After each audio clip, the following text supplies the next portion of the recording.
Hey guys, welcome back to my channel. My name is Margarita and today I'm here to talk to you about the 12 books that are the longest on my physical TBR.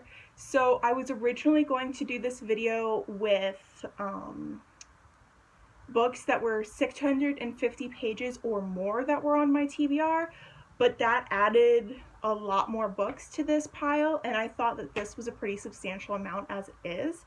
So all of these books are over 700 pages, and like I said, I have 12 books that fit that category that I have yet to read. There are more books that I have on my shelves that are over 700 pages. I've just already read them. So without further ado, let's just get into these giant ass books. The first book that I have to talk about is The Awakened Mage by Karen Miller. This is the second book in a series. The first book in the series would have made this list if I did say it's 650 pages or more, but I had to cut down somehow. This book is exactly 712 pages. So this is the shortest of my long books, but I'm still really excited to read it. If I believe correctly, this is about a mage. That's really all I know. I forget what the first one is called, but I'm really looking forward to reading this, getting into this series. I'm always looking for new fantasy series to read, and I actually really enjoy big books.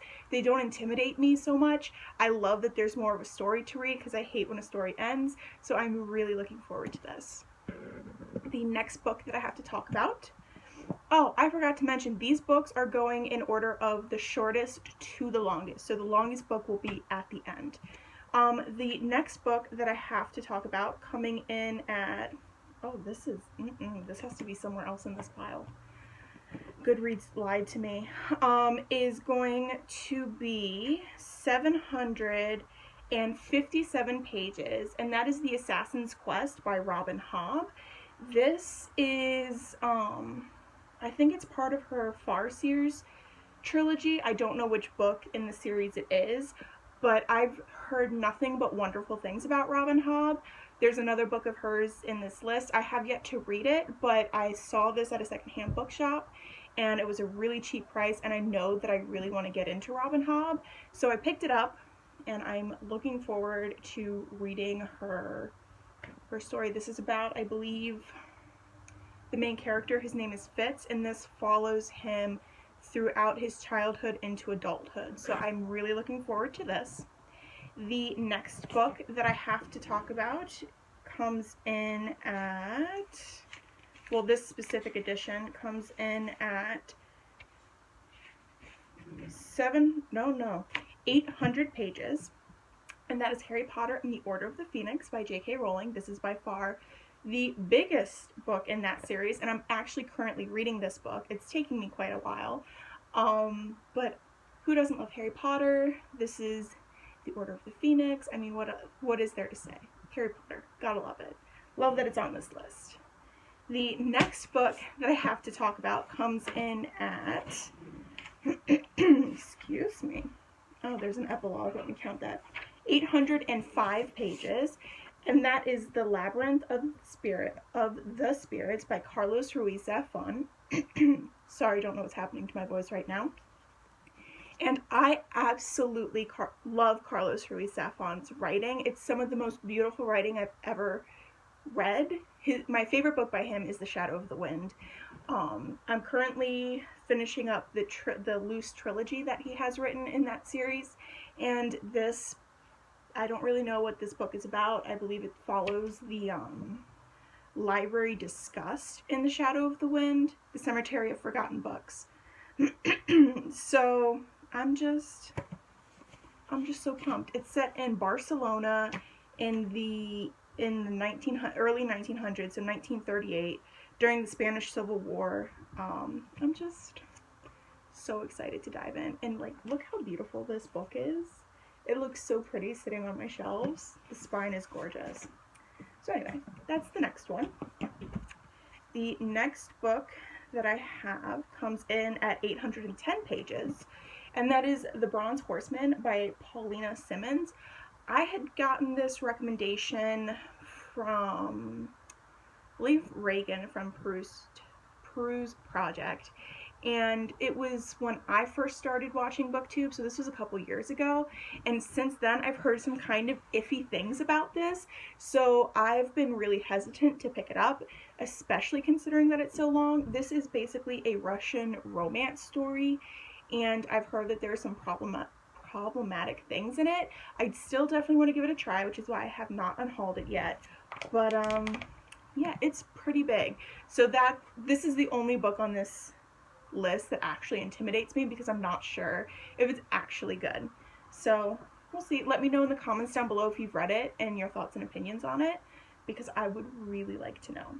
The next book that I have to talk about is, oh, this is wrong, because this must include, well, this includes all the extra bits that aren't actually part of the story. Got 813 pages, but what's the actual story? Hold on. Oh, that's past it. No. Okay, 756. So this still counts. No, 757. But I went by Goodreads, which was 813. So this should be lower down on the. But see, like, look, there's this huge chunk that's not actual story. Anyway, that is The Broken Eye by Brent Weeks, and this is the third book in the Prism series, and I actually just picked up the second book so that I could continue on with the series. I found this one really discounted, so I picked it up before I bought the second one, but I'm super excited to continue on with this series. This is basically a magic system where people can harness the light spectrum, certain colors, and the more spectrums of light that you can control, the stronger you are. But on the flip side, the more you use your power, the faster you die. And it's pretty good. Brent Weeks, there's something about his writing where at the beginning I'm like, oh, this is kind of boring, whatever. But before I know it, I've been sucked into the story without even realizing it, and he just does plot twists that I'm like, what is happening? So yeah, definitely excited to read this. The next book is, let's see how many pages, 852 pages, and that is The Wall of Storms by Ken Liu. This is the second book in the Dandelion Dynasty, which I have been meaning to pick up. The first one, I believe, is under 700 pages, obviously, because it's not here. I don't remember exactly. It's like 600 and something, I think.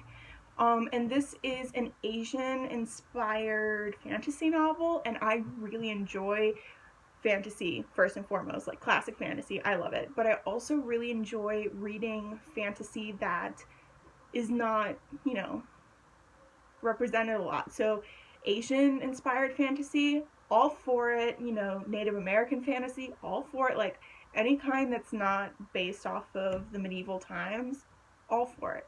So excited to read this. Cannot wait to jump into this series. The next book that I have to talk about is 882 pages, and that is Dreamcatcher by Stephen King. I'm not going to lie to you, I'm not 100% sure what this is about. So 25 years after saving a Down syndrome kid from bullies, Beeve, Henry, Pete, and Jonesy, now men with separate lives and separate problems, reunite in the woods of Maine for their annual hunting trip. But when a stranger stumbles into their camp, disoriented and mumbling something about lights in the sky, chaos erupts. Soon the four friends are plunged into a horrifying struggle with a creature from another world where their only chance of survival is locked in their shared past and in the Dreamcatcher. So, I've read one other book by Stephen King, Insomnia. I was not the biggest fan of it. It was rather boring, and I found the ending very dissatisfying. But I know so many people love Stephen King, so I want to give some of his work more of a shot. I've never really heard of this. I've never really heard anyone talk about it. Usually when people talk about Stephen King, they talk about Pet Sematary and It, and all of those more popular books, but this is what I have, so this is what I'm going to try. The next book that I have is,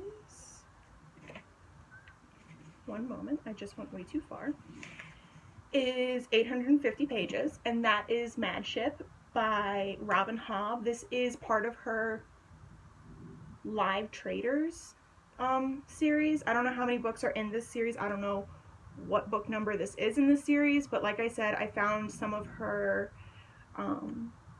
books secondhand and for such a great price, knowing that I definitely want to pick her work up. I picked this up, so I can't tell you a whole lot about it. Sorry, I'm assuming it deals with ships. So I'm very smart, I know. Okay, so the next book that I have to talk about is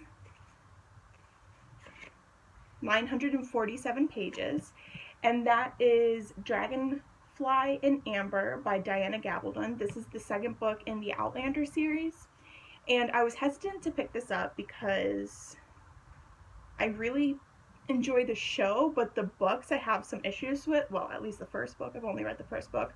But I, again, saw this secondhand for a really good price, and I figured I'd pick it up because the show does not actually go as in depth into the story as these books, obviously, because this is almost a 1,000-page book. So I figured I would give this book a chance and then see if this is a series that I'm actually interested in reading or just watching the show. So that's why I have this. I don't know when I'll pick it up, but I know I will pick it up at some point. Okay, now between these next two, I have to figure out which one's longer because I have a mass market paperback for one of them. I want to say it's this one. Hold on.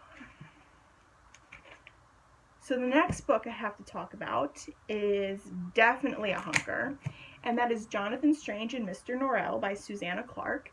And this comes in at 1,006 pages. Like, holy crap. So this is this takes place in England in 1806, and it's about these two, I believe, magicians. And I've heard really good things about it. I'm super interested in it, and this is one of those rare fantasies that's actually a standalone. I mean, it's a hell of a standalone, but I definitely want to get into this at some point. Oh, and there are pictures in it, so that's kind of nice. So yeah. And last but not least, the longest book that I have on my TBR shelf comes in at 1,007 pages, and that is The Wise Man's Fear by Patrick Rothfuss. So the only reason I have not yet read this book is because the third book has no release date as of right now, and I absolutely loved The Wise Man's, this is The Wise Man's Fear. I absolutely loved, God, now I can't think of the name of the first one. Oh my God. This is so embarrassing. The Name of the Wind. The Name of the Wind. But that's the first book in this series. And this is a trilogy. It's called, what is it called? The Kingkiller Chronicle. And basically what this story is, it follows our main character of Kvothe, and he is telling his life story to this bard. And the first book you follow his childhood. So this book you're going to be following his adulthood, I assume. Growing up and coming into his magical abilities. And I loved it so much. This book, like, The Wise Man's, I keep doing it, The Name of the Wind filled that hole in me that Game of Thrones had left when I finished that series and was waiting for the next book. And then, of course, I had to fill it with another series that the last book is not out yet. But this series is so good. I highly, highly, highly recommend it to anyone who likes epic fantasy. So good. I want to read this so bad, but I'm waiting for at least a release date on the third book, because that, if it's taken a while, I'll go back and reread The Name of the Wind, continue on with The Wise Man's Fear, and then finish off. I'm so excited. So those are all of the longest books on my physical TBR. All of these books, like I said, are over 700 pages. And if I had included books over 500 pages, we would be here for another hour. So I love big books. I'm not actually intimidated by them. Like I said earlier, I love long stories. The longer, the better, as long as it's a good story, obviously. And I want to read them all. But when you commit to a book this big, you have to have a lot of time. And right now I'm trying to reach my Goodreads goal, and I have so many other books that are shorter that I know I can, like, get through quickly. So, and I'm also waiting for Tome Topple, the next round, because any of these books would be perfect for it. So yeah, those are all of my books. Let me know in the comments down below if you've read any of these books, your thoughts and opinions, if you like big books or if you're scared of them, I'd love to know. And I will see you guys next time. Bye!